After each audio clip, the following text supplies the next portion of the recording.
बिस्मिल्लाहिर्रहमानिर्रहीम inside the news programme में शाजिया खान आपको कहती है खुश आमदीद।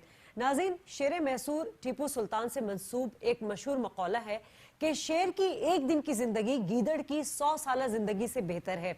शायद इसी से मुतासिर होकर वफाकी वज़ीर इत्तलात ने आज बयान दागा है कि मौजूदा हुकूमत का एक माह गुज़िश्ता हुकूमत के एक साल से बेहतर है।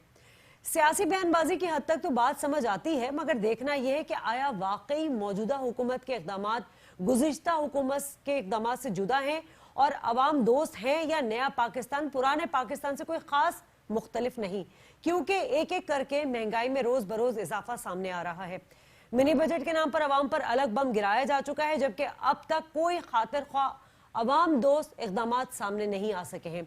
दूसरी जानिब वज़ीर आज़म हाउस में इमरान खान की ज़ेर सदारत आज नेक्टा के बोर्ड ऑफ गवर्नर का पहला इजलास मुनक्किद हुआ, जिसमें इदारे की कारकर्दगी और किरदार का जायजा लेने के लिए कमेटी बनाने का फैसला किया गया है। दाखिली सलामती के लिए अमली इक़दामात भी होंगे, या बस कमेटी दर कमेटी का सिलसिला चलता रहेगा जैसे माजी में चलता आ रहा है। साथ साथ बात करेंगे आज सुप्रीम कोर्ट में NRO अमल दरामद केस में चीफ जस्टिस ने रिमार्क्स दिए हैं कि परवेज मुशर्रफ रीढ़ की हड्डी के दर्द का बहाना करके निकल गए, बाहर जाकर डांस करते नजर आते हैं। अब सवाल ये है कि क्या वाकई साबिक डिक्टेटर को वतन वापस लाकर कटहरे में खड़ा किया जाएगा। इन्हीं तमाम तर सूरत हाल पर बात करेंगे। साथ साथ कराची में बैंकिंग कोर्ट में जो मनी लॉन्ड्रिंग कोर्ट में केस की समाअत हुई है, जिसमें साबिक सदर आसिफ अली जरदारी, फरियाल तालपुर और अनवर मजीद भी अदालत में पेश हुए। ये केस और बाकी सारे केसेस अब क्या रुख इख्तियार कर रहे हैं, इन्हीं तमाम चीजों पर बात करेंगे, लेकिन यहाँ लेंगे एक ब्रेक। हमारे साथ ही रहिएगा।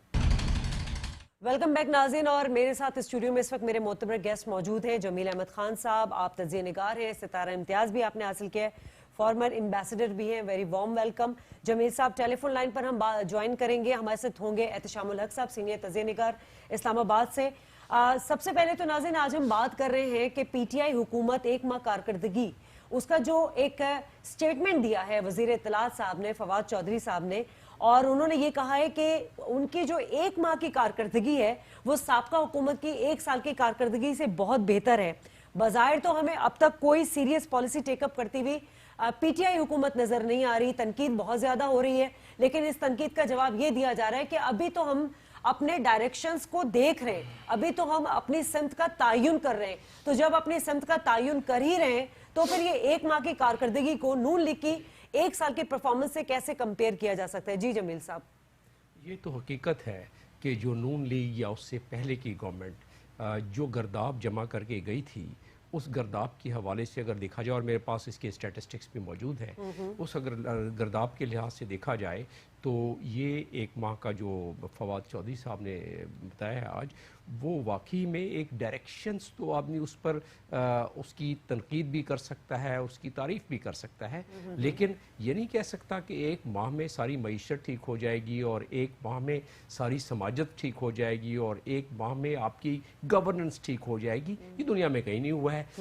तो जो हमारे यहाँ एक अंबार लगा हुआ है इन तमाम इंस्टीट्यूशनल मसाइल का, जो कि बतदरीज बरसा बरस से तनज़्ज़ुली का शिकार रहे हैं और इतनी ज़्यादा तनज़्ज़ुली तक पहुँच गए हैं कि तकरीबन it was almost it's breaking stage of most of the institution, some of the institutions have already broken, right. So उसको रीबिल्ड करने में भी और अपनी पॉलिसीज़ को बनाने और बनाने के बाद उसको इम्प्लीमेंट करने के लिए भी आपको इन तमाम इंस्टीट्यूशंस की ज़रूरत। नंबर 1। नंबर 2 ये है कि वो जो 100 दिन का प्लान PTI ने दिया था, वो 100 दिन का बेसिकली वो एक खाका था।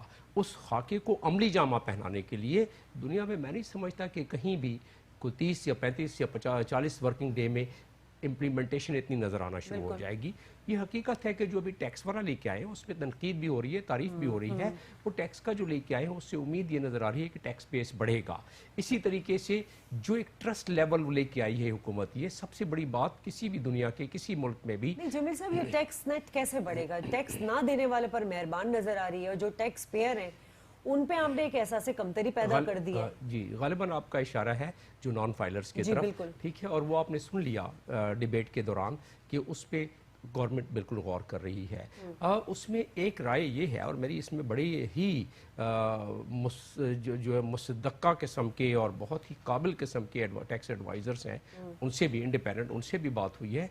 वो कहते हैं कि टैक्स फाइलर्स जो हैं उनकी जितनी जितनी जगहों पर जो जो प्रॉपर्टी वो खरीदते हैं, चाहे वो कार लेते हैं या प्रॉपर्टी लेते हैं, तो उसके जो एक टैक्स जमा होता है, जो उस टैक्स की कॉपी एक इनकम टैक्स में भी जाती है, ठीक तो है। ऑटोमेटिकली वो उस शिकंजे में आ जाते हैं और वो एक नेट में आ जाते हैं। तो वो एक उसका आर्गूमेंट ये है।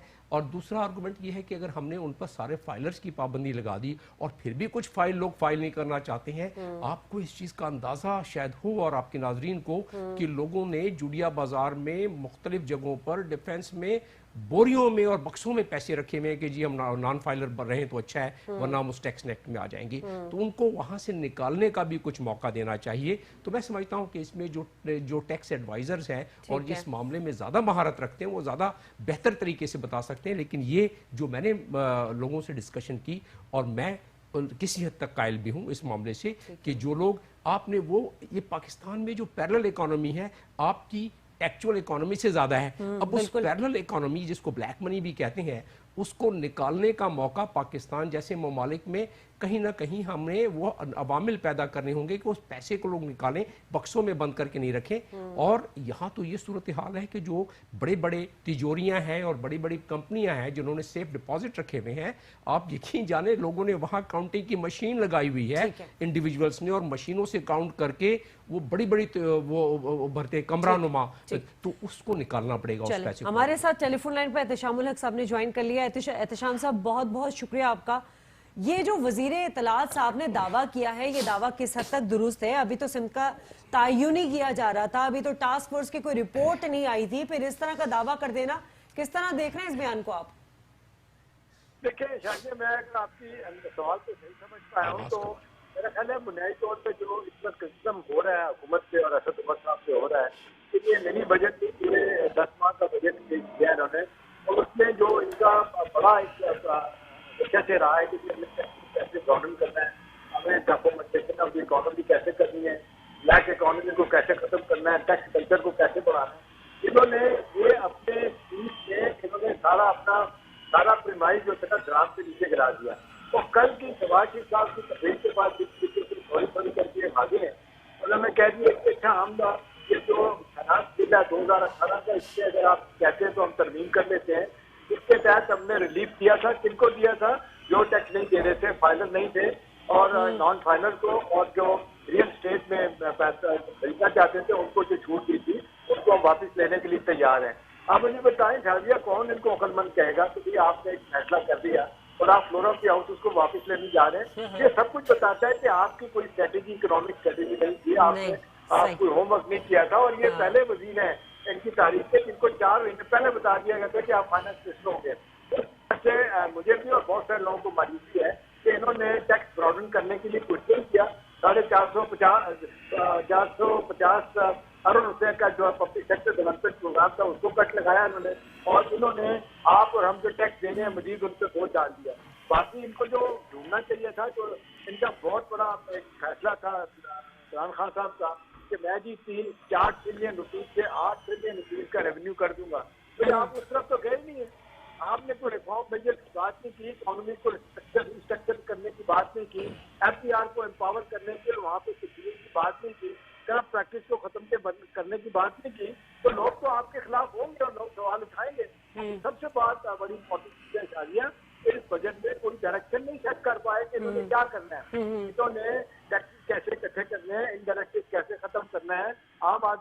अच्छा एहतशाम साहब, ये तो हम जिस स्टैट पे जा रहे हैं ना कि एफबीआर को एम्पावर नहीं किया गया, या टैक्स में आप रिफॉर्म्स नहीं लेकर आए, या आपके पास ऐसी कोई मुआशी तौर पर ऐसी जो टीम थी जो मईशत के हवाले से सिंध जो है मुतय्यन नहीं कर सकी।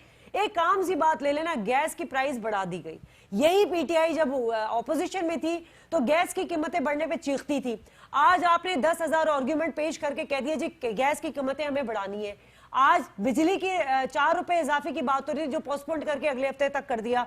अब ये कैसी तब्दीली है कि काम आदमी को आप गैस और बिजली महंगी करते हैं और फिर आप कहते हैं कि पिछली हुकूमत ने हमारे पास छोड़ा क्या है? हमें बताएं ना कि हमारे पास है क्या कि हम जिससे अपनी मईशत को बूस्ट करें। देखिए अब यही सवाल लोग इनसे करेंगे ना, यही सवाल बार बार पेश किए जाएंगे, और चाहे ये पार्लियामेंट में सवाल उठाए जाएं या इकोनॉमी से उठाएंगे, आम आदमी उठाएगा, पब्लिक के हवाले से बातें होंगी। بھائی گیس پرائسز آپ کا بار بار وہ پچھلا کلپ آپ کا ویڈیو دکھا رہے ہیں جس میں آپ کہہ رہے ہیں کہ جی ساری دنیا میں گیس پرائسز کم ہوئی ہیں تو آپ نے بڑھا دی. آپ گیس پرائسز چاہتے ہیں یہ لنک ہے انٹرنیشنل آئل پرائسز سے, آپ کی مجبوری ہے. یہ تو آپ دیکھ رہے ہیں کہ 175% اوگرا نے ریکمینڈ کیا تھا, یہ تو انہوں نے ہارڈلی 10% بھی نہیں بڑھائی ہیں. عام آدمی کے لیے 10% اور جو انڈسٹریز ہے ان کے لیے 147% بڑھائی ہیں. تو آج یہ ہے کہ نہیں کوئی پالیسی پلاننگ نہیں تھی, کوئی انہوں نے ہوم ورک نہیں کیا تھا. ادروائز ان کو چاہیے تھا کہ بھی ٹیکس براڈن کرتے جو ٹیکس نہیں دے رہے. اب یہ کہا جاتا ہے سروس سیکٹر کو براڈن کیا جا سکتا تھا, بہت سارے لوگ اس ٹیکس میں آ سکتے تھے. ایگریکلچر انکم کو آپ جو ہے نا وہ ٹیکس کر سکتے تھے, وہ نہیں کیا.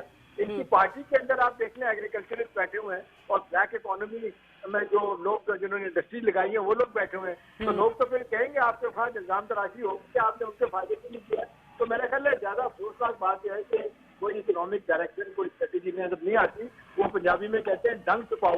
انہوں نے آگے بس کام چلانے والی بات کی کہ کیسے یہاں سے نکل جائے. میرا خیال ہے ان کے لیے مشکلات ہوں گی آگے چل کے, ان کو سمجھ آنی چاہیے. اور سارا کا سارا جس طریقے سے عمران خان صاحب نے یہ پورٹفولیو دے دیا ان کو ساری چیزیں اسد عمر پہ, میرا خیال ہے پرائیویٹ سیکٹر کو انگیج کریں. ٹھیک ہے اکنامک کونسل بناتی ہے, ان سے بھی آپ پوچھیں گے, لیکن بہت سارے لوگ آپ کے ویل وشر ہیں جو اکانومی کو سمجھتے ہیں, ان کی بات سنیں, ان سے مشورہ لیں, جو دھیان ٹھیک کرنے کی کوشش کریں. ادروائز ان کے لیے مجھے بہت مشکلات اکنامک سیکٹر میں نظر آ رہی ہیں. آج آپ کے پاس جانے کا آپ دیکھیں 4 سیگمنٹ بدل چکے ہیں.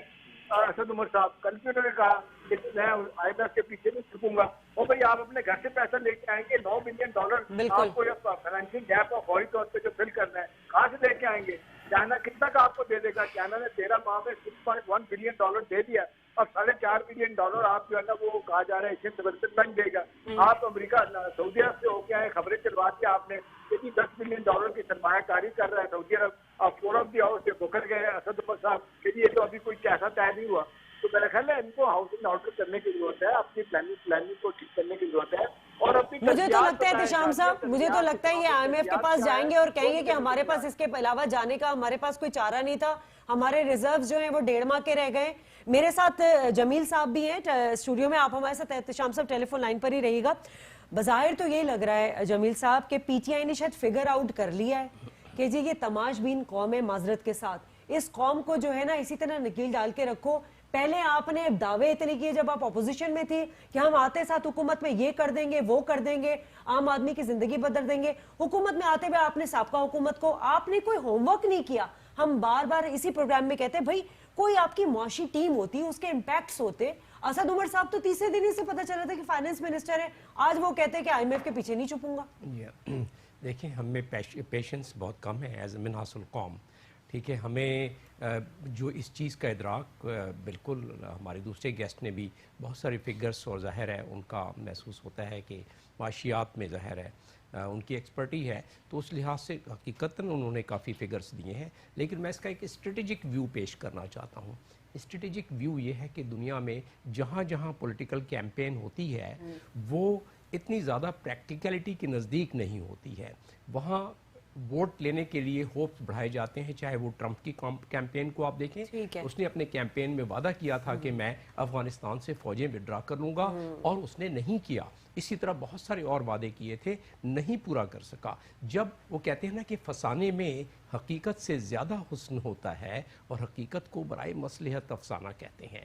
جب آپ آتے ہیں گورنمنٹ کی اس مشینری میں, اور اس میں سکم بھی ہے گورنمنٹ کی مشینری میں, اور آج سے نہیں ہے برسہ برس سے ہے سکم. وہ کیا ہے وہ بھی میں بتاتا ہوں. لیکن جب آپ آتے ہیں گورنمنٹ میں, جب آپ ایک پورے پروسیس کے ذریعے فیصلے کرتے ہیں, تو آپ کے سامنے حقیقت سامنے آنے شروع ہو جاتی ہیں, اور وہ سکم اور وہ کمزوریاں جو ہیں وہ بھی آپ پر ریفلیکٹ ہونا شروع ہو جاتی ہیں. اب ہوتا کیا ہے کہ ہم 19ویں صدی کے جو ٹولز ہیں اور جو 19ویں صدی کے طریقہ کار ہیں, اس کے ذریعے ہم 21ویں صدی کے نظام کو چلا رہے ہیں پاکستان میں تقریباً تمام ڈپارٹمنٹس میں. تو اس کی وجہ سے بھی جو پیچھے دیکھ آگے چل والی بات ہوتی ہے. ہماری جو فائنانس ڈویژن ہے, میں ادھر ایک دفعہ نہیں درجنوں دفعہ جاتا آتا رہا ہوں, میرے ساتھ کے لوگ وہاں موجود رہے ہیں. میں دیکھتا ہوں کہ فائل پر انبار لگے ہوئے ہیں, اور بس سیکشن آفسر جب شروع کرتا ہے اور ڈپٹی سیکرٹری اور ایڈیشنل سیکرٹری, تو پیچھے والی چیزیں دیکھ کے آگے بڑھاتا جاتا ہے.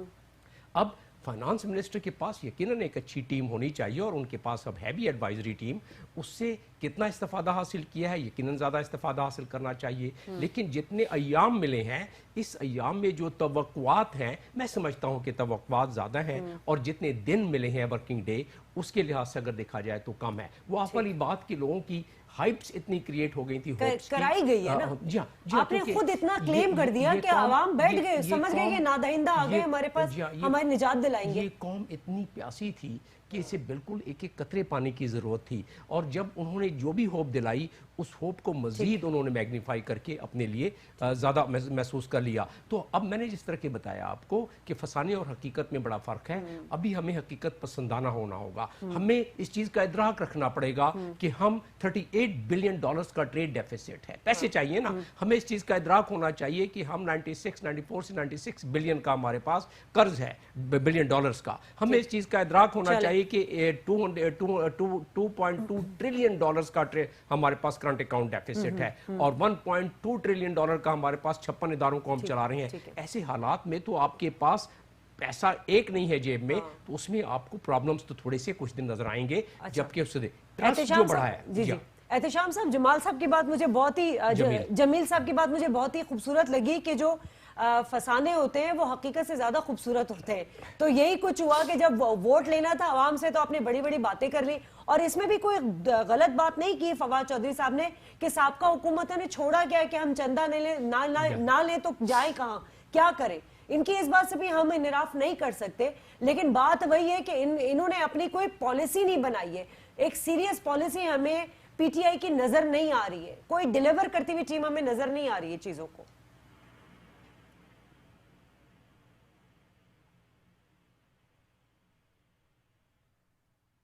एहतेशाम साहब, आवाज आ रही है? अच्छा, एहतेशाम साहब को दोबारा हम राब्ता करने की कोशिश कर रहे हैं। इस वक्त आप क्या समझते हैं कि ये जो इकोनॉमी टीम इन्होंने बनाई है, जो एडवाइजरी काउंसिल इन्होंने बनाई है, उसमें जो उनके मेंबरान्स हैं वो क्या इनको मतलब एडवाइस कर रहे हैं, क्या प्लानिंग कर रहे हैं? क्या ये मंजे हुए माहिर लोग नहीं है जो इनकी टीम में मौजूद हैं कि एक आप स्ट्रैटेजी तो बनाते, स्ट्रैटेजी भी हमें कहीं नजर नहीं आ रही है। ये वही मिसाल हो गई कि अगर आप इस वक्त रोबोटिक ऑपरेशन के लिए मशीन ला के रख दें सिविल हॉस्पिटल में, जो कि रोबोटिक तरीके से दिल का ऑपरेशन करे, तो उसको चलाने वाला वहाँ कोई नहीं है। ठीक है, इसी तरह हम बहुत अच्छे हमारे पास एडवाइजर्स यकीनन ऐसे हैं जिनको कि दुनिया का भी तजर्बा है, और वो दुनिया के जो मौजूदा इस वक्त दिए हुए टूल्स हैं उसको इस्तेमाल कर सकते हैं। अब वो टूल फाइनेंस मिनिस्ट्री में कभी रहे ही नहीं है। जब तक वो इंफ्रास्ट्रक्चर बनाया जाए तो थोड़ा सा वो मिसमैच रहेगा।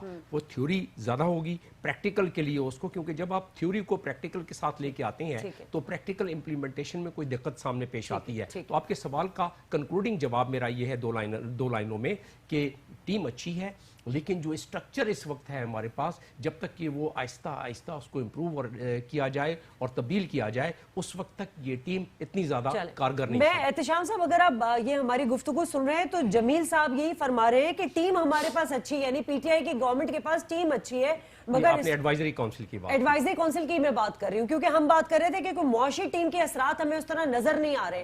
तो एडवाइजरी टीम आपको क्या लगता है बेहतर है, सही स्ट्रैटेजी बना रही है, स्ट्रक्चर जो है उन्होंने मतलब एक रीशेप कर लिया है, कुछ इस तरह की चीजें नजर आ रही हैं आपको?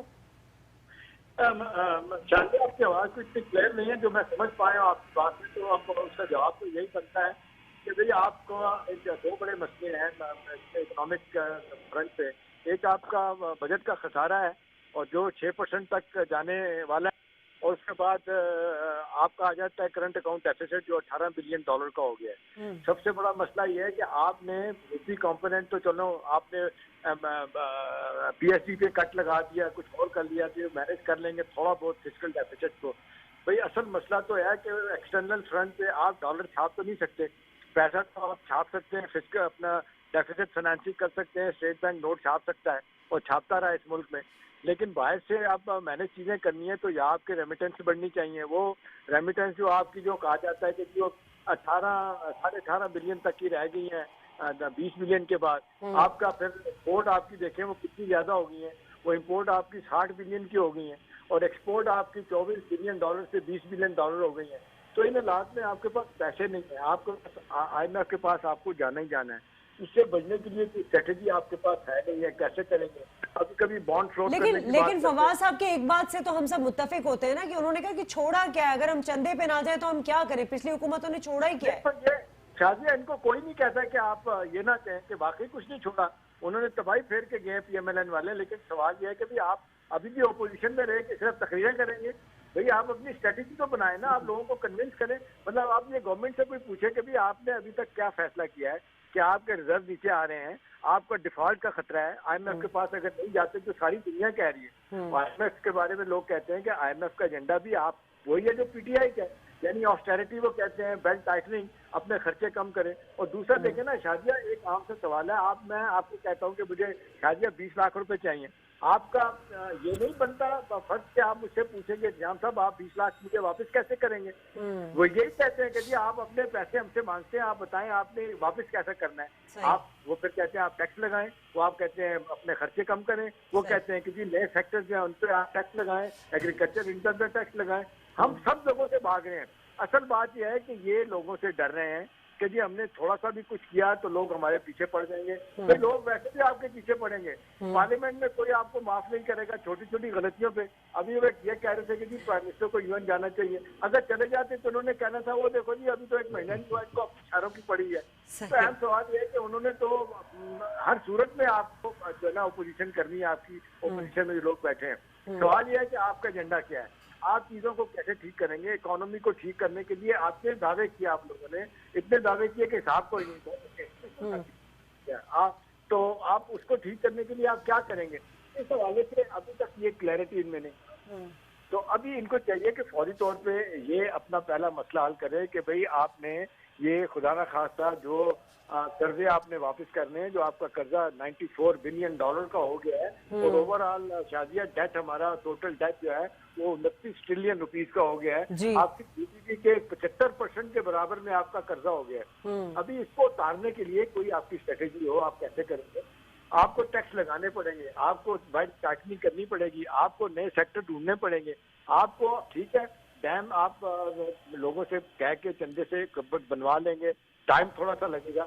लेकिन सवाल ये कि कोई आप जब तक इकोनॉमिक स्ट्रेटेजी नहीं बनाते अपने एक्सटर्नल फ्रंट को ठीक करने के लिए, और इसके लिए सिवाय IMF के पास जाने के आपके पास कोई रास्ता नहीं है। या तो कोई रास्ता देना कि आपको कोई डॉलर दे दे, फिर डॉलर कोई नहीं देगा। सऊदी अरब गए, उन्होंने झंडी दिखा दी, इतला दी है कि कैश का फिलहाल नहीं दे रहे वो, उनके अपने मसाइल हैं। उन्होंने अपने सऊदी शहजादों को जेल में डाल के तो 200 अरब रुपया उनसे निकलवाया, तो आपको कैसे दे देंगे? और फिर यह है कि वो आपसे तवक्को कर रहे हैं कि जी यमन में फौजें भेजें। वो मिस्र की फौजें गई हैं, 1.5 लाख फौज 1.25 लाख गई है, वो अभी तक इंसर्जेंसी 3 साल कर सकती। वो आपको कहते हैं कि क्विड प्रो को गिव एंड टेक है, ठीक है पैसा लो अपने मर्सनरीज भेजो। हम कहते हैं कि नहीं जी हम हरमैन शरफैन को बचाने के लिए तो भेज सकते हैं, यमन के लिए नहीं भेज सकते। तो भाई वो तो कहते हैं देयर नो फ्री लंच। इसी तरह फिर आप कर्जे लेंगे, IMF के पास जाएंगे। IMF के पास जाने का फायदा ये होगा कि इंतहाई कम मार्कअप पे वो वाहिद अदारा दुनिया का जो कैश देता है। World bank, Asian development bank, वो आपको इंफ्रास्ट्रक्चर की प्रोजेक्ट के लिए पैसे देते हैं, वो कैश नहीं होता इस तरीके से। तो इन हालात में बड़ी मुश्किल सिचुएशन है, इनको इनोवेशन से तो एहतिशाम साहब ये सऊदी अरब से जो पैसे आ रहे थे उसका क्या हुआ है, जो इमरान खान साहब गए थे अभी? देखे ना, वो एक इन्होंने खबर चलवाई, सब जगह चली कि जी वो $10 बिलियन की इन्वेस्टमेंट करेंगे, ग्वादर में ऑयल सिटी बन रही है, फलां बन रही है। असद उमर साहब ने कल पार्लियामेंट में कह दिया जी अभी तक तो अभी कोई फायदा कोई फैसला नहीं है उनकी तरफ से कि उन्होंने क्या करना है। इन सो मेनी वर्ड्स उन्होंने कह दिया कि जी फौरी तौर पे जो नवाज शरीफ को उन्होंने 2013 में $1.5 बिलियन मरूम किंग अब्दुल्ला ने दे दिया था, इस तरह की कोई चीज नहीं है। और अगर वो देंगे भी तो वो जाहिर है उनका भी एजेंडा है, वो भी आपसे गिव एंड टेक होगा, उनके लिए हम कुछ करेंगे तो देंगे। अब कोई नहीं है, देखे ना सारी दुनिया ने अपनी इकोनॉमी ठीक किया। बांग्लादेश को हम बैगिंग बॉल शादियां कहा करते थे लेके फिर है, उनके आज रिजर्व $37 बिलियन के हैं, और आपके हमारे 10 जितने रह गए वो कहते हैं कि दिसंबर में ये 6.5 बिलियन के रह जाएंगे, $9 बिलियन के हैं। इन हालात में भाई बड़ा मुश्किल वक्त है, आप फैसले करें, फैसले नहीं कर रहे, डिले कर रहे हैं चीजों को, नुकसान होगा और फिर मसले बनेंगे। कल फिर यही सड़कों पे आए होंगे लोग आपके खिलाफ। चलिए एहतिशाम साहब बहुत बहुत शुक्रिया, आपने हमें टेलीफोन लाइन पे ज्वाइन किया। नाज़रीन बस नजर यही आ रहा है जिस तरह के पहले भी नून लीग की हुकूमत ने तनकीद की थी जो मिनी बजट आया था कि ये IMF इन्फ्लुएंस वाला जो है वो बजट नजर आ रहा है, اور اب جس طرح ماہرین کہہ رہے ہیں کہ IMF کے پاس جانے کے علاوہ ہمارے پاس کوئی چارہ نہیں ہوگا. بہرحال کڑوی گولی عوام کو ہی کھانی پڑے گی. بریک لیں گے, بریک کے بعد واپس آئیں گے تو بات کریں گے آج نیکٹا اجلاس کی صدارت کی وزیر اعظم صاحب نے, جن کے پاس انٹیریئر منسٹری بھی ہے. کیا کیا اقدامات ہو سکیں گے اور کیوں نہیں ہو سکے جو پچھلے, اس کا تدارک کریں گے. اس بریک کے بعد ہمارے ساتھ رہیے. ویلکم بیک ناظرین, اور ہم بات کر رہے ہیں موجودہ حکومت کی جو پرفارمنس ہے, ان کی گورننس ہے, اب تک کیا حکمت عملی اپنائی گئی ہے. جس طرح ہم دیکھ رہے ہیں کہ ہر محاذ پر عمران خان صاحب اور ان کی حکومت کو چیلنجز کا سامنا ہے. انٹیریئر منسٹری جو اپنے پاس رکھی ہے خان صاحب نے, اس حوالے سے بھی ایک بہت اہم جو ہے ان کے اوپر ذمہ داری عائد ہوتی ہے. اور آج اسی سلسلے میں جو ہے وہ نیکٹا اجلاس کی صدارت بھی کی. اور نیکٹا جس طرح ہم بات کرتے ہیں جمیل صاحب کے, یہ پاکستان میں قائم انسداد دہشت گردی کا ایک ایسا ادارہ ہے جو کہ نیشنل ایکشن پلان پر عمل درآمد کرتا ہے. بدقسمتی سے یہ جب بنایا گیا اس وقت آرمی پبلک پشاور کا سانحہ ہوا تھا. 20 نکاتی ایجنڈا ہے یہ, اس پر عمل درآمد اب تک کیوں نہیں ہو سکا؟ حالانکہ اس میں تمام ایسے لوگ شامل ہیں جو جنہیں ہم ایکسپرٹ بھی کہہ سکتے ہیں, جو اعلیٰ عہدوں پر فائز ہیں, جو بھاری بھاری تنخواہیں لیتے ہیں, مگر یہ کیوں اب تک اپنا یہ فعال کیوں نہیں ہو سکا اب تک؟ یہ ایک بہت بڑا بیان ثبوت ہے کہ ہماری حکومتیں کس طرح کام کرتی رہی ہیں. آپ اندازہ کریں کہ 4 سال میں نواز شریف نے نیکٹا کا ایک صرف میٹنگ ہیڈ کی تھی جو کہ اس کے سربراہ تھے, اور 16 میرا خیال ہے اس کی کمیٹیاں بنی ہیں. جی ہاں, اور اس میں نیکٹا کی 50% ویکینسیز جب تک نواز شریف صاحب روانہ ہوئے ہیں اپنی سیٹ سے, اور اس کے بعد ان کے پرائم منسٹر عباسی صاحب, اس وقت تک خیر سے تقریباً 50% ویکینسیز ویکنٹ ہی رہی ہیں. اتنی زحمت نہیں کی کہ ان ویکینسیز کو بھرنے. کتنی بڑی ستم ظریفی ہے اس قوم پر کہ پوری دنیا کہہ رہی ہے کہ بھائی آپ اپنے آپ کو اس مصیبت سے نکالو, دہشت گردی سے. آپ آرمی کے جو 20 نکات کی آپ نے بات کی, وہ 20 نکات میں جو آرمی کے 4 نکات ہیں وہ پورے ہو گئے. بھائی 16 نکات جو سول گورنمنٹ کے تھے وہ کس نے کرنے ہیں؟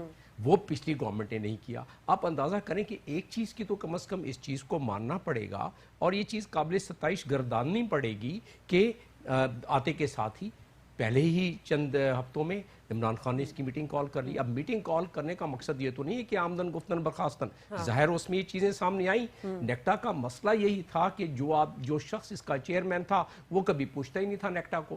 جب نہیں پوچھتا تھا تو ہر چیز نیکٹا کی ایک سرد خانے میں پڑی رہی. اب محسوس اچھا نیکٹا کا کام کیا, افادیت کیا ہے؟ تو پہلے آپ نے بتایا کہ 20 نکاتی جو نیشنل ایکشن پلان ہے اس پر عمل درآمد کرانا تقریباً سارے کا سارا جو ہے کوارڈینیٹنگ فیکٹر. آپ کو یاد ہوگا جب 9/11 امریکہ میں ہوا تو انہوں نے تمام اداروں کی ایک اسی طرح کی مربوط اور جو ایک انٹر کوارڈینیٹڈ آرگنائزیشن تھی جس کو ہوم لینڈ سیکیورٹی کہتے تھے وہ بنایا. نیکٹا دہشت گردی کے حوالے سے آلموسٹ ہوم لینڈ سیکیورٹی کا کام کرے گی, اور اس کے لیے بنائی گئی. اور ستم ظریفی یہ ہے کہ وہ 20 نکات جس پہ کہ تمام پاکستان کے سیاسی حلقے اپوزیشن میں بھی اور حکومت میں بھی ساروں نے اتفاق کیا, لیکن کیونکہ گورنمنٹ ول نہیں تھی, اور گورنمنٹ ول نہیں تھی اسی لیے آج تک نہ مدرسوں کے بارے میں کام, نہ ایجوکیشن کے سلسلے میں ہوا, نہ جو پروپیگنڈا, نہ جو ڈی ریڈیکلائزیشن کا معاملہ. سب سے بڑی بات یہ کہ جو آپ کا جو فائنینشیل ایکشن ٹاسک فورس میں آپ گرے لسٹ میں آ گئے ہیں, اگر نیکٹا فال ہوتا تو آپ گرے لسٹ میں نہیں آ سکتے تھے. ٹھیک ہے, اور اب بھی اگر نیکٹا کو آپ نے فال نہیں کیا, شاید اسی وجہ سے امپلیمنٹیشن کو سنجیدگی سے لیا جا رہا ہے. ایبسولوٹلی, اگر وہ کیونکہ 10 ماہ کا ٹائم تو ہمیں مل گیا ہے نا FATF سے, وہ تو آپ کو ایک بریدنگ ٹائم ملا ہے نا. آپ نے پچھلے برس سے نہیں کر سکی تو اس 10 ماہ میں 27 پوائنٹس پر آپ نے عمل درآمد کرانا ہے. جو آپ کو اس وقت ساؤتھ ایشیا کمیٹی جو ہے فائنینشیل ایکشن ٹاسک فورس کی, اس نے آپ کو 27 پوائنٹس دیے ہیں. اس 27 پوائنٹس کو اگر آپ امپلیمنٹ نہیں کرتے ہیں اگلے 9 ماہ میں 10 ماہ میں, تو آپ جو ہے بلیک لسٹ میں چلے جائیں گے. اور بلیک لسٹ اچھا FATF میں بہت زیادہ جو اہم چیز ہے, اگر اس میں گرے لسٹ ہیں, اگر ہم مطلب آگے کا اب اللہ ہی جانتا ہے کہ ہمارے ساتھ کیا ہوگا, لیکن یہ جو 4th شیڈیول والی جو معاملات ہیں, چودھری نثار صاحب کے ساتھ رہے ہیں, کل عدم تنظیموں کے ایسٹس کے حوالے سے بات ہے, اشتعال انگیز لٹریچر کے حوالے سے بات ہے, لاؤڈ اسپیکر والے جو اشتعال انگیز خطابات ہوتے ہیں ان کے حوالے سے بات ہے, ان کو صرف نظر کیا گیا. کیا وجوہات تھی کہ نون لیگ نے اپنے دور حکومت میں ان تمام چیزوں کو مطلب اس طرح توجہ نہیں دی گیا؟ ان کا کوئی سیاسی مفاد تھا اس سے؟ دیکھیے, یہ ایک شتر مرغ کی طرح एक तो इनकी एक मेरा व्यू ये है कि शुतुरमुर्ग की तरह आंखें बंद किए रखी इन्होंने कि चलें ठीक है हमारा वक्त गुजर जाए, हम इनसे क्यों खाम खा के इस किस्म की मुखालफत लें, क्योंकि उनका वोट बैंक ही नून बैंक का नून लीग का एक अच्छा खासा सियासी वोट मुफाद बैंक है, सियासी मुफाद जो कि इस कैटेगरी के और इस मकतबा इफेक्ट के लोगों का था। तो वोट बैंक की खातिर और फिर इसकी खातिर कि भाई क्यों हम मुखालफत लें अपने ही इलाके में और अपनी ही कॉन्स्टिट्यूंसीज में, तो मेरा मानना ये है कि इसकी वजह से। और तीसरी चीज़ ये थी कि क्योंकि इनके हमेशा राब्ते रहे हैं, अब क्योंकि इसकी कोई एविडेंस तो सामने छोड़ता नहीं है, इन तमाम मुलाकातें तो मुलाकातें नजर आती रहती थी, तो उसकी वजह से भी एक नरम गोशा रहा है। देखिए पाकिस्तान में बहुत सारे लोगों का नरम गोशा हो सकता है, खान साहब के बारे में भी नरम गोशा कहते हैं, तालिबानाइजेशन और तालिबान खान इल्जामात उन पे भी लगते हैं। वो तो इंटरनेशनल दुनिया अगर ये इल्जाम ना लगाए तो फिर पाकिस्तान के खिलाफ फोर्थ जनरेशन वॉर किस तरह कायम रहे। फोर्थ जनरेशन वॉर को कायम रखने के लिए बहुत जरूरी है कोई नया आदमी आए, कोई आदमी जो कि एक मुसम्मम इरादा लेके आए कि मैंने कुछ इंप्रूवमेंट करनी है, आप इल्जाम लगा के उसको जीरो करना शुरू कर दो। ये एक फोर्थ जनरेशन वॉर यानी हाइब्रिड वॉर की एक ये किस्म भी है जो कि दुनिया के मुख्तलिफ आपकी जो कुव्वतें हैं जो इस वक्त चाहती हैं कि पाकिस्तान को हर लिहाज से इस तरह नीचा किया जाए कि पाकिस्तान की बका को कोई खुदा ना खास्ता खतरा हो, तो उसकी वजह से ये फोर्थ जनरेशन वार का एक हिस्सा है। तो तालिबान खान बेशक कहते रहे, लेकिन इमरान खान की अगर पूरी लाइफ पे नज़र डाली जाए और इमरान खान के अब जो पावर में आने के बाद जो जितने भी अब तक के बयानात हैं और जो हमारा इंटरेक्शन रहा है आम लोगों का, उससे अंदाज़ा होता है कि वो बिल्कुल उन्होंने मुसम्मम इरादा किया हुआ है कि हम इंटरनेशनल कानून की पासदारी करते हुए अपने मुल्क से बहुत सारी चीज़ों को साफ करेंगे। अब होगा क्या कि नेक्टा जब फाल हो जाएगी तो जो हमारी फाइनेंसेस जिसके बारे में फोर्थ शेड्यूल की आप बात कर रही हैं उस पर भी इम्प्लीमेंटेशन करना पड़ेगा, इसलिए कि अक़वाम मुत्तहिदा की जो सिक्योरिटी काउंसिल की रेजोल्यूशन 1267 है, उसके बाद 2386 या 2396 है, वो जो अक़वाम मुत्तहिदा की वो आप पर लाजिम है कि आप उसको इम्प्लीमेंट करें। अगर आप उसको इम्प्लीमेंट नहीं करेंगे तो आप सैंक्शन रख सकते हैं। लिहाजा आपकी तो बका का सवाल है कि अब आप या ये इस मामले को सीधा कर लें या अपने ऊपर आप सैंक्शन लगा के बैठ जाए। तो अब इससे ज्यादा दुनिया एक खास नेटवर्क में आती जा रही है। दुनिया के इर्द गिर्द ऐसे मामलात में वो शिकंजे इस तरह बढ़ते जा रहे हैं कि आप ज्यादा देर तक इन मामलात को दुनिया के कानून से की नज़र से अलहदा नहीं रख सकते। लिहाजा हमें वो करना पड़ेगा। और मैं समझता हूँ कि ये नेक्टा की जो मीटिंग है ये खुश आइन बात है। इसके बाद ये अगर नेक्टा मरबूत हो गई, नेक्टा एक्टिव हो गई, तो उस सिलसिले में हमें इस कौम को देखने को मिलेगा कि हम फिर जो आने वाली मुसीबतें हैं वो टल सकते हैं। अब जरा सुप्रीम कोर्ट में जो आज प्रोसीडिंग हुई है उस हवाले से भी बात कर लेते हैं। सिद्दीक हमारे साथ मौजूद हैं, हमारे नुमाइंदे हैं सुप्रीम कोर्ट से, हमें अपडेट्स भी देते हैं जो केसेस वहाँ पे प्रोसीडिंग पर होते हैं। सिद्दीक बहुत शुक्रिया। ये फरमाइएगा आज जो चीफ जस्टिस ने रिमार्क्स दिए उससे तो बाज़ाहिर यही लग रहा था कि वो चाहते हैं कि एनआरओ केस में जो है वो परवेज मुशर्रफ साहब वापस आएँ और आकर अदालत के कटहरे में खड़े हों। क्या प्रोसीडिंग रही आज की, जरा थोड़ा हमें पॉइंट्स बताएंगे? बिल्कुल, ये एनआरओ अमल दरामद केस में सुप्रीम कोर्ट ने ये कहा था कि आसिफ अली जरदारी साहब, परवेज मुशर्रफ साहब और जस्टिस रिटायर्ड मलिक कयूम साहब अपने बैरून मुल्क और मुल्क के अंदर जो असासे और जायदादें हैं उनकी मुकम्मल तफसीलात जमा कराएं, चाहे उनके अपने नाम पर हैं, अपने बच्चों के नाम पर हैं या उनके जो शरीक हयात थी उनके नाम पर हैं। तो आज उस केस के अंदर पहले तो मुशर्रफ साहब की जो जायदादें हैं उनके हवाले से जब जवाब जमा कराया गया तो बताया गया कि उनकी पाकिस्तान में कोई जायदाद नहीं है। बैरून मुल्क दुबई के अंदर जो एक फ्लैट है 5.4 मिलियन दिरहम जो है उसकी कीमत है। तो इस मौके पर यह भी बताया गया कि पाकिस्तान के अंदर चक शहजाद के अंदर जो एक फार्म हाउस है वो उनकी बीवी के नाम पर है, तो उसकी कीमत 4 करोड़ बताई गई थी। तो चीफ जस्टिस साहब ने कहा ये 4 करोड़ का तो नहीं है, तो बताया गया कि ये वो कीमत है जिस पर खरीदा था। तो इसी तरह चीफ जस्टिस साहब ने कहा कि मुशर्रफ साहब के खिलाफ आर्टिकल 6 के तहत एक ट्रायल चल रहा है, वो पाकिस्तान क्यों नहीं आते, वो आए और इस ट्रायल का सामना करें। वो पाकिस्तान से ये कहकर गए थे कि मेरी रीढ़ की हड्डी में तकलीफ है, रीढ़ की हड्डी का बहाना बनाकर गए और अब हम देखते हैं कि वो पार्टियों के अंदर डांस कर रहे हैं। तो उनके जो वकील हैं अख्तर हुसैन शाह साहब, उन्होंने कहा कि उनको अदालत पर एतमाद है, वो आकर केसेस का सामना करना चाहते हैं, लेकिन चीफ जस्टिस साहब ने कहा कि वो अपने कंडक्ट से साबित करें। तो मुख्तसर ये है कि उन्होंने जो एतराज किया था, जो उनकी दरखास्त थी कि उनको सिक्योरिटी दी जाए, अदालत ने सिक्योरिटी देने का हुक्म जारी कर दिया है कि रेंजर उनको सिक्योरिटी देगी। उनकी रिहाइश का मामला उठाया गया, सुप्रीम कोर्ट ने कहा जब वो आए तो उनका जो चक शहजाद का घर है उसको डी सील कर दिया जाए। इलाज की बात हुई, सुप्रीम कोर्ट ने कहा कि उनका AFIC CMH से इलाज करवाया जाए जहां से वो मुतमईन हो। फिर ये कहा गया कि वो वापस आएंगे तो दस्तावेजात वो भी कह दिया गया कि एक ही दिन में उनको फराहम कर दी जाएंगी। अब एक हफ्ते में बताया जाएगा कि वो कब आ रहे हैं। दूसरा मामला था आसिफ अली जरदारी साहब का। आसिफ अली जरदारी साहब ने सुप्रीम कोर्ट का जो पिछला ऑर्डर था उसको आज चैलेंज किया। उसमें उनकी सिर्फ एक उनको जुज़वी तौर पर उनकी बात मानी गई, वो ये मानी गई, उन्होंने कहा जी बेनजीर भुट्टो की जो असासों और जायदादों की तफसीलात मांगी गई हैं ये बीबी शहीद के कब्र के ट्रायल के मुतरादिफ है। तो इस पर की वजह साहब का कहना था कि हम ये उनका ट्रायल नहीं कर रहे, हम तो सिर्फ असासों और जायदादों की तफसील मांग रहे हैं। लेकिन उसमें भी ये कह दिया गया है कि बेनजीर से जो बच्चों को असासे और जायदादें विरासत में मिली हैं सिर्फ उनकी तफसीलात देते हैं। लेकिन जो फारूक नाइक साहब ने सदा की थी कि पिछले 10 साल की रिकॉर्ड ना मांगा जाए, तफसीलात ना मांगी जाए, सुप्रीम कोर्ट ने वो मुस्तरद कर दिया है। 10 साल का रिकॉर्ड आसिफ अली जरदारी साहब को देना होगा। फिर ये कहा गया कि उनके जो डिपेंडेंट हैं सिर्फ उनके ले लें, तो उनका भी कहा गया कि नहीं जितने बच्चे हैं उन सबका बताएं। तो जरदारी साहब से जो है वो स्पेसिफिक सवाल पूछा गया है कि अगर उनका स्विट्जरलैंड में कोई बैंक अकाउंट था किसी भी और नाम से, उन्होंने ऑफशोर कंपनी बना रखी है, ट्रस्ट बना रखा है, किसी भी तरह से शेल कंपनी है, किसी भी चीज के वो बेनिफिशियल ऑनर हैं तो उसकी तफसीलात दें। इवन कि अगर उन्होंने पिछले 10 साल में कोई असासे और जायदादें ट्रांसफर कर दी हैं, बेच दी हैं, कहीं पे भी किए हैं, सब तफसीलात उनको देनी होंगी। दूसरा आसिफ अली जरदारी साहब के जो केस है, जो मनी लॉन्ड्रिंग केस में जिसमें उनका नाम आ रहा है, उसमें भी आप सुप्रीम कोर्ट ये बताया गया है कि जब अदालत के हुक्म पर अकाउंट फ्रीज कर दिए गए थे उसके बाद भी स्टेट बैंक के अफसरान के साथ मिली भगत के साथ 6 अकाउंट के अंदर से ट्रांजेक्शन हुई हैं। तो वो सुप्रीम कोर्ट में JIT ने रिपोर्ट पहली जमा करा दी है। 334 अफराद हैं जो इस मनी लॉन्ड्रिंग में मुलविस हैं, 210 कंपनीज हैं, शुगर मिल्स हैं। फिर वो आपने देखा कि किस तरह सुप्रीम कोर्ट ने अनवर मजीद साहब और उन सबको जेल में मुंतकिल करने का हुक्म दिया। आखिर में मैं ये बता दूं, सुप्रीम कोर्ट बार बार एक चीज पर ऑब्जर्वेशन दे रही है कि अगर सिंध हुकूमत ने ये जो मामलात हैं इनमें मुदाखला जारी रखी, और जैसा आपने कहा मेरा पैगाम दे दें CM सिंध मुराद अली शाह को, अगर आपने मुदाखला जारी रखी तो हम इन मुल्जमान को, इस केस को पंजाब मुंतकिल कर देंगे और फिर इनका ट्रायल भी पंजाब में होगा, इनका इलाज भी पंजाब में होगा। फिर ये शिकायत ना की जाए कि क्यों सुप्रीम कोर्ट हमारे पूरे सूबे पर अदम एतमाद करते हुए केसेस को और तमाम प्रोसीडिंग्स को मुंतकिल कर रही है पंजाब के अंदर।